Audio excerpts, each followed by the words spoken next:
خود حضور اقدس صلی اللہ علیہ وآلہ وسلم کی ساری زندگی دنیا کے لیے رحمت تھی۔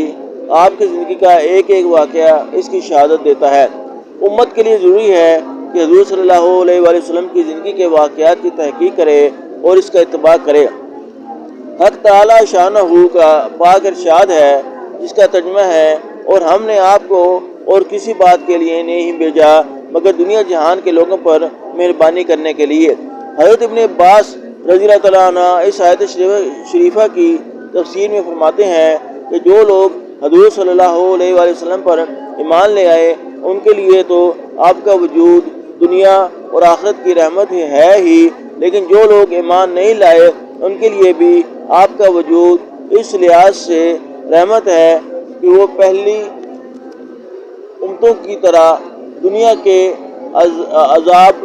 مسخ ہو جانے سے، زمین میں دھنس جانے سے، آسمانوں سے پتھر برسنے سے محفوظ ہو گئے۔